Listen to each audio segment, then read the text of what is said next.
Hi. Welcome to Blockbuster Recaps. I will tell you the story of the sexy horror movie called Jennifer's Body 2009. Now sit back, relax and enjoy the movie. One of the prisoners at the prison, Needy, appears in the movie's opening scene. After getting into a fight with a jail guard for unintentionally striking the guard, she is sentenced to solitary imprisonment. The narrative then shifts to Needy's background as she explains how she came to be in this situation. Everything begins in a high school setting. Needy, a dorky and awkward high schooler, is close friends with Jennifer, a stunning and well-liked student. Since they were little children, Needy and Jennifer have been close friends, despite the doubts of many around them, including Needy's boyfriend Chip, as to why they still get along despite no longer sharing any interests in common. They reside in a little community called Devil's Kettle, which takes its name from a menacing waterfall. The village has a swirling hole that nobody knows is the entrance to, and experts have visited the area to explore, but have not yet discovered anything. One day, Jennifer approaches Needy and requests that she come along to see an indie band named Low Shoulder perform live. Jennifer says she thinks the lead singer is handsome, and wants to approach him tonight. Needy cancels her plans to spend the evening with her boyfriend Chip since she doesn't want her best friend to go alone, and offers to accompany Jennifer to the concert. Later that evening, as Needy waits for Jennifer to pick her up so they can see the show, Chip joins her. Given that Needy can haphazardly predict when Jennifer will come to her place, it is clear that the two must share some form of psychic ability. When Chip sees this, he considers it to be quite strange. He then goes downstairs and observes Jennifer and Needy. It is clear from his expression that he disapproves of Jennifer due to the crude way she handles Needy. Soon after, the tavern where the band Low Shoulders is set to perform is reached by Jennifer and Needy. There they pass by their classmate Craig, who adores Jennifer like everybody else in town. They also come across Ahmed, a foreign exchange student from India who goes to their school. Up next, Officer Roman, who casually sleeps with Jennifer from time to time, comes up to them and tries hitting on her. However, Jennifer ditches him for Low Shoulders' lead singer, whom she immediately walks up to with Needy by her side. Jennifer then bashfully introduces herself to Nikolai, the lead singer, and offers to buy him a drink. When Jennifer goes to the bar, Needy overhears Nikolai creepily talking to his bandmate about how Jennifer must be a virgin. Realizing Nikolai might be a predator, Needy confronts him, and tells him to back off from Jennifer. Needy then tries warning Jennifer about Nikolai, but Jennifer brushes it off and casually remarks about how she is far from being a virgin. The two stop conversing when the band begins to perform. And then, somehow, the building sets on fire in the middle of their performance. Oddly enough, the band seems unfazed by this, even as people panicked and tried to make their way out of the building, getting trampled or burnt to death. Finally, Needy guides a shaken Jennifer out of the building through a window in the restroom, and tries to calm her down.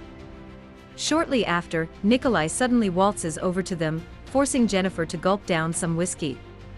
While Needy pleads for Jennifer to stay, he whisks the bewildered-looking Jennifer away, but Jennifer naively tells her that she will be okay. Instead, she panicked, called her boyfriend Chip when she got home that night, and caught him up on the horrific things she witnessed, including people getting burnt to death, and her best friend climbing into a van with a stranger. Chip dislikes Jennifer and tells Needy not to worry about her best friend. Not long after, Needy startles when she hears the doorbell ring, and steps downstairs to answer it, but finds no one outside the door when she does. But when she is about to go back upstairs, she hears rustling noises from the kitchen, and she moves to turn off a dripping sink. But then, Jennifer stands in front of her, covered in blood, with a lewd smile. She then ransacks the fridge and attempts to eat, but proceeds to throw up the tar-looking black goo. Needy rushes to the foyer to call for help, but all of a sudden, Jennifer pins her to the wall and begins caressing her. Jennifer then moves to bite her neck until she leaves a mark before she exits the house while police sirens can be heard in the background. On the next day, the school is buzzing with news about how the town's pub burned to the ground, and only several people manage to make it out, while Needy appears to be deep in thought, thinking about what she witnessed last night. Jennifer then casually walks up to her, looking perfectly normal, and disturbingly calm about the fact that people they knew died in the fire last night. Jennifer even acts like she doesn't remember how she stormed into Needy's house the other night and threw up all over the kitchen floor. After class that day, Needy tries telling her boyfriend about the sinister manner of Jennifer's actions last night, but he brushes it off and questions her sanity. On the other side of the school, Jennifer walks up to Craig's best friend, Jonas, grieving because Craig died in the fire the other night. Jennifer then convinces him that Craig told her that she and Jonas would look good together and lures Jonas to follow her into the woods. They end up making out, but oddly enough, the animals in the woods begin to gather around them and proceed to watch them.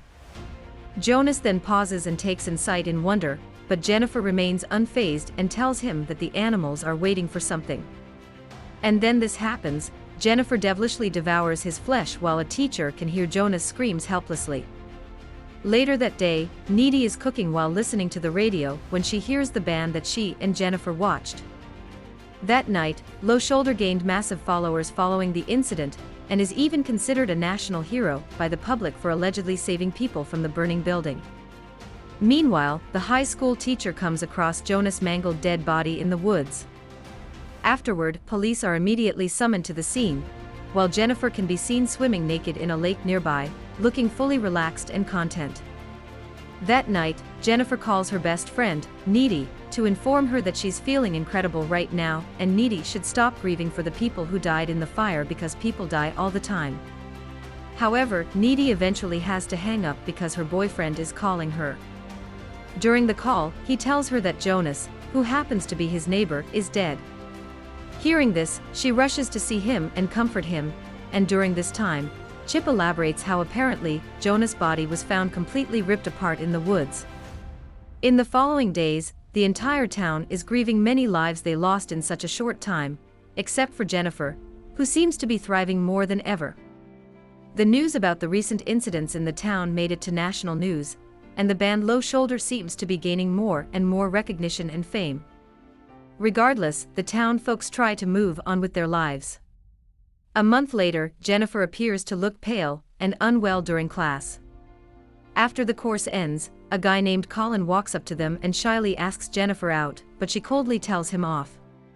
Needy, however, voices that she thinks Colin is excellent and kind, which prompts Jennifer to change her mind and invite him over to her place tonight. Needy's boyfriend Chip then shows up, and Needy protectively kisses him because she's scared that Jennifer might flirt with him. That night, Needy and Chip decide to have sex for the first time, while at the same time, the sweet Colin drives up to the address Jennifer texted him. Oddly, he arrives in front of an empty house. Curious, he climbs in any way. He finds Jennifer on the second floor, creepily staring at him. At this moment, Colin realizes this isn't Jennifer's house. Jennifer then begins to seduce him, but at some point, this happens, Colin gets scared, and she proceeds to twist his arm, injuring him. Then, just like she did to Jonas, she mauls him and eats his flesh. At the same time, Needy sees a strange vision of the ceiling bleeding, and a zombie-looking Jonas and Jennifer on the other side of the room. Needy freaks out, gets dressed, and drives away from Chip's house. But on the way, she sees Jennifer and swerves her car away upon seeing her. She then stops moving for a moment, but a feral-looking Jennifer lands on top of the windshield, scaring Needy and making her go away in panic. Needy returns home and begins to cry, extremely scared and questioning her reality. Once she calms down, she returns to her bedroom to sleep but finds Jennifer looking calm and chipper. She tenderly kisses Needy, and the two end up making out for a while until Needy pulls away and demands Jennifer to explain what's going on. This is when Jennifer casually tells her what happened that night after she climbed into Low Shoulder's van. Realizing that the truck was driving into the woods, Jennifer started to get scared. Afraid they might force their way with her, she tried to convince the band that she was a virgin and knew nothing about sex. The van suddenly stopped in the center of some trees, and the bandmates forcibly dragged her by the infamous waterfall and tied her up as they prepared to commence a satanic ritual that supposedly would make them famous. Nikolai, the lead singer, proceeds to read a satanic mantra before stabbing her in the chest with a sharp blade, which kills her. Nikolai then dumped the blade into the swirly hole to get rid of the evidence. In the present, Jennifer tells Needy that she doesn't remember much about what happened after, except that she returned to life and found herself walking towards Needy's house. She also felt a craving for human flesh, but she couldn't bring herself to kill Needy because she loved her, so she decided to run away. At some point during that night, Jennifer came across Ahmed, the foreign exchange student who survived the fire and ended up killing and eating him instead. She also explains that when she is complete, she is invincible.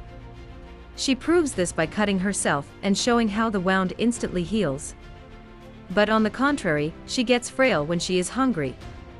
Needy, overwhelmed by all this information, tells Jennifer to go, and Jennifer reluctantly makes her way out the window. The next day, Needy attends Colin's funeral and silently realizes that she saw Jennifer covered in blood last night because she had just killed Colin. Needy heads to the library later that day, and for days to come, she spends her time researching demons and the occult, trying to find some explanation regarding what Jennifer has become. Finally, she tries to present her findings to her boyfriend, Chip, claiming that according to the books, one may perform a ritual to achieve fame by sacrificing a virgin. However, when the sacrifice is not a virgin, the ritual performer would still obtain fame, but the gift would come back to life with a demon's soul stuck inside her, and she would be forced to consume human flesh to stay alive. Chip, however, finds all this crazy and still doesn't believe her. The school dance is coming up, and Needy tries to convince Chip not to go for safety reasons, but he still insists on going. Alas, Needy has no choice but to attend as well. The day of the dance finally arrives, and before Chip leaves for the night, his mother hands him some pepper spray to protect himself. Right around this time, we see Jennifer looking all pale again, signifying that she must be starving. Needy arrives at the dance first and waits for Chip to get there, while on the other side of the story, we see Chip walking alone right when Jennifer suspiciously walks up to him. Jennifer begins spouting lies about how Needy used to cheat on him with Colin, and so Chip needs to come with Jennifer now, so they can hook up to get back at Needy. At the school dance, as it turns out, Low Shoulder is making an appearance. Needy makes a sour look as the band begins to perform. But back to Jennifer, she and Chip are now making out by a tree, and with her random psychic skills, Needy can sense that something is going down. Therefore she bolts outside and somehow instantly knows where to go. Jennifer brings Chip inside an abandoned swimming pool, while Needy dramatically runs to their location with her psychic GPS. Jennifer tries to kiss Chip again when Chip changes his mind because he loves Needy too much to cheat on her. Hearing his reluctance, Jennifer throws Chip into the pool and proceeds to attack him. Just in time, Needy arrives. Seeing her boyfriend in trouble, Needy jumps into the pool and pulls Jennifer away. Chip then hands her the pepper spray, and Needy uses it against Jennifer. Furious, Jennifer throws up some black goo and hovers over the water while Needy helps Chip get off the pool. Needy then confronts Jennifer and proceeds to ask why she has to go after Chip out of anyone, but Jennifer deflects and refuses to give a conclusive answer. Jennifer then stomps her closer, right when Chip stabs her in the gut with a metal bar before collapsing. Jennifer looks at Needy with a sullen look and walks away after taking the metal bar out. Needy moves to kneel next to Chip as he bleeds to death. Meanwhile, Jennifer returns home, looking pale, weak, and brokenhearted. This is when Needy suddenly breaks in through the window and attacks her for killing Chip. Jennifer bites her on the throat before letting go again, and up next, Needy pulls out a box cutter and cuts an X mark over her abdomen. Then, Needy takes the friendship necklace off Jennifer's neck, catching her off guard just long enough for Needy to stab her right in the heart, both physically and figuratively. Jennifer hovers them over the bed using her demon power, and the two struggle. And that is precisely how Needy ends up in prison. We then return to the present day, where Needy is locked up in solitary confinement. As it turns out, because Jennifer bit her, she has some demon powers. She uses it to levitate and break her way out of prison. She randomly comes across the knife that Nikolai, the lead singer, used to kill Jennifer and picks it up. Needy then hitches a ride with a stranger to attend Low Shoulder's concert. After Low Shoulder's massive show ends, we learn that the entire band gets murdered that night, signifying that it was Needy who did it. The film ends with Needy walking out of a hotel room through the security footage. You guys are fantastic if you have seen this far in the video. Thanks for watching. If our blockbuster recaps amuse you, please remember to ring the notification bell and the subscribe button. Thank you.